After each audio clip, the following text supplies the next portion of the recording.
दसरा मेळाव्याची ज्या भगवानगडावरनं परंपरा सुरू झाली त्याच भगवानगडावरती आता आपण आहोत। पहाटेपासून भगवान बाबांच्या सगळ्या भाविकांची रेग लागलेली आहे। स्वतः मोराळे ताई आलेले आहेत। ताई, काय सांगाल, परंपरा कशी आहे गडाची? वारकरी संप्रदायाचा हा अतिशय महत्वाचा गड आहे।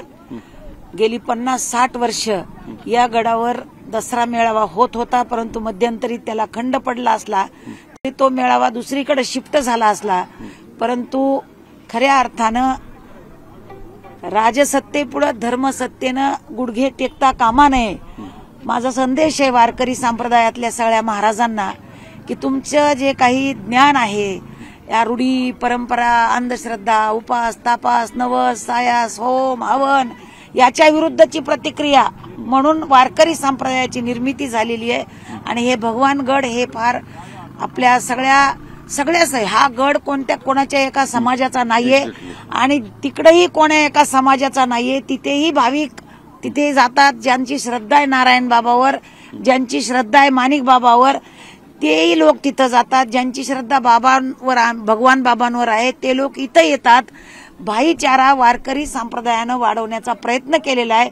हा भाईचारा टिकला पाहिजे ह्याच्यासाठी समाजामध्ये प्रयत्न होण्याची आवश्यकता आहे।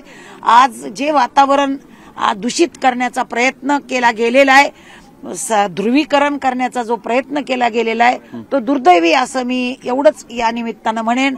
आणि ह्याला दुरुस्त करण्याची खऱ्या अर्थानं आवश्यकता आहे। माझी सगळ्या मोठमोठ्या नेत्यांना विनंती आहे की आपापल्या ठिकाणी आपापलं पावित्र्य गडाचं राखून आपण, आणि महंतांना सुद्धा माझी विनंती आहे की गडाचं पावित्र्य भ्रष्ट होता कामा नये, भंग होता कामा नये।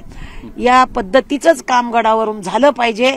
आणि समाजामध्ये जो हा भोळा भाबडा वर्ग आहे बघा, आता हे कुणी नाशिक जिल्ह्यातून आले, कुणी परभणी जिल्ह्यातून आले, कुणी जालना जिल्ह्यातून, आणि ते आज येत नाहीयेत, अनेक वर्षापासून ह्यांचे बाप येत होते, ह्यांचे आजे येत होते। ती परंपरा ह्या पोरांनी पुढे चालू ठेवलेली आहे आणि हीच परंपरा खऱ्या अर्थानं वारकरी संप्रदायाला ताकद देणारी असू शकते असं माझं प्रतिपादन।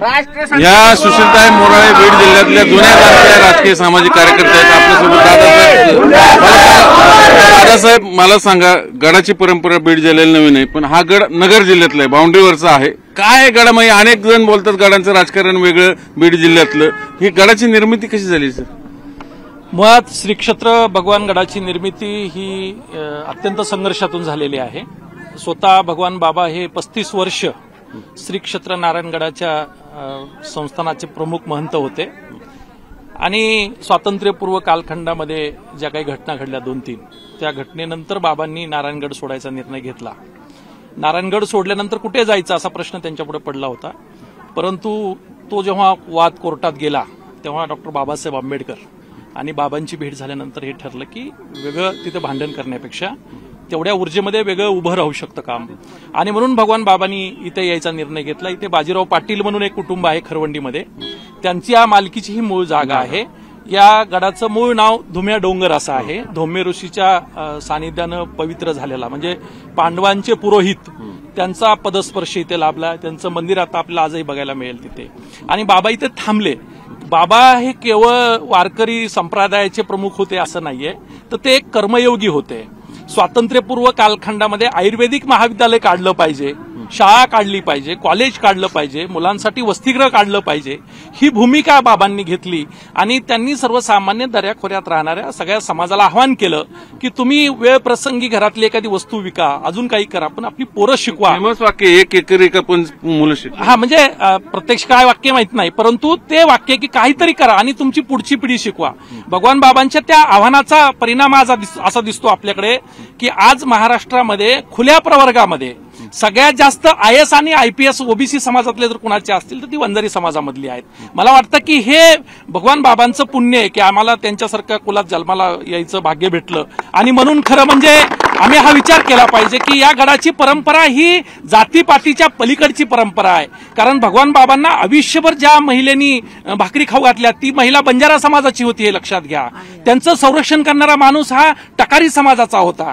त्यांच्याबरोबर राहणारी सगळी माणसं ही धनगर समाजाची, माळी समाजाची, कुंभारांची, न्हावी समाजांची, छोट्या छोट्या जातीतून आलेली माणसं ही बाबांची शक्ती होती।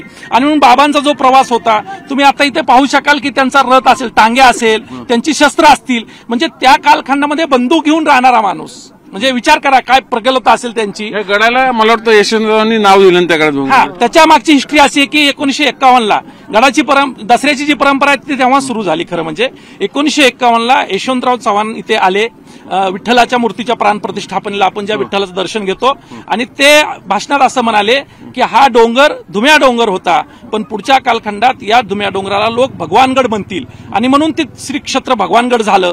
मला वाटतं की श्री क्षेत्र भगवानगडाची ख्याती आज महाराष्ट्रातल्या सगळ्या कानाकोपऱ्यामध्ये जी गेली, मला वाटतं त्याच्या पाठीमागं सगळ्यांचं पुण्य आहे. मग ते कैलासवासी बबनराव ढाकणे साहेब असतील, आदरणीय गोपीनाथरावजी मुंडे साहेब असतील, या सगळ्यांनी मिळून केलं. आमची अपेक्षा अशी आहे की मुंडे साहेबांचा राजकीय आणि सामाजिक वसा चालवणारे जे नेते आहेत, म्हणजे ते रक्ताच्या अर्थाने असतील, ते विचाराच्या अर्थाने असतील, त्यांनी हा विचार पुढे घेऊन गेलं पाहिजे. आणि दसरा मेळावा कुठं होतो याच्यापेक्षा आमची नवीन मागणी अशी, खरं म्हणजे आम्ही यावर्षी तो मागणी करणार होतो, पण आम्ही याच्यासाठी केली नाही की आमच्या जिल्ह्यातलं जे एकूण वातावरण आहे ते प्रचंड घाणेरडं वातावरण आहे. नारायणगडावर वेगळा मेळावा होतोय जरांगेंचा. नाही,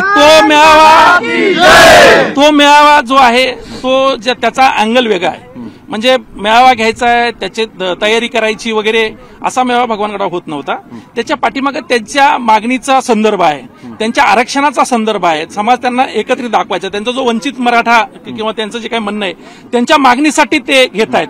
आमच्या त्यांना शुभेच्छा आहेत, कारण शेवटी आमची ती मातृसंस्था आहे नारायणगड ही आमची मातृसंस्था आहे. त्याच्यामुळे आम्ही नारायणगडाबद्दल कधीच बोलणार नाही, पण नारायणगडाचं सुद्धा पावित्र्य टिकलं पाहिजे ही भूमिका आमची आहे.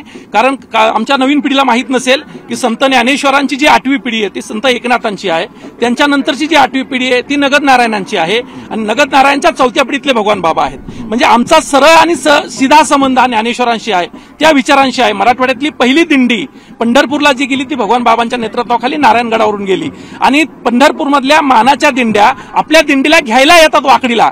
याच्यावरून समजून घ्या की आपलं काय स्थान आहे. आणि म्हणून नारायणगडाची दिंडी असेल, त्यांचा मेळावा असेल, आमच्या शुभेच्छा आहेत. पण याच्या माध्यमातून भगवानगडाबद्दल, भगवानगडाला मानणाऱ्या भक्ताबद्दल कुणीही वेगळे विधान करू नयेत. मराठा आणि वंजारा हा जो बीड जिल्ह्यातला समाज आहे तो एकोप्याने राहतो वर्षानुवर्ष, त्यांचे अनेक संबंध आहेत, ते संबंधामध्ये दरार तयार होऊ नये, त्यांच्यात संघर्ष होऊ नये, आणि म्हणून दोन्ही समाज मिळून हातात हात घालून मला वाटतं की भगवानगड आणि नारायणगड हे आमचं वैभव आम्ही वाढवलं पाहिजे. त्या दृष्टीने आजच्या मेळाव्यात विचार पेरला गेला पाहिजे, ही आमची भूमिका आहे. मला वाटतं याच्यापेक्षा जास्त बोलायची काही गरज नाही. हा संदेश सर्वांपर्यंत जावा हीच अपेक्षा आहे. Video journalist Ganesh Chandrakant Punje, news 18 Lokmat, Bhagwangad.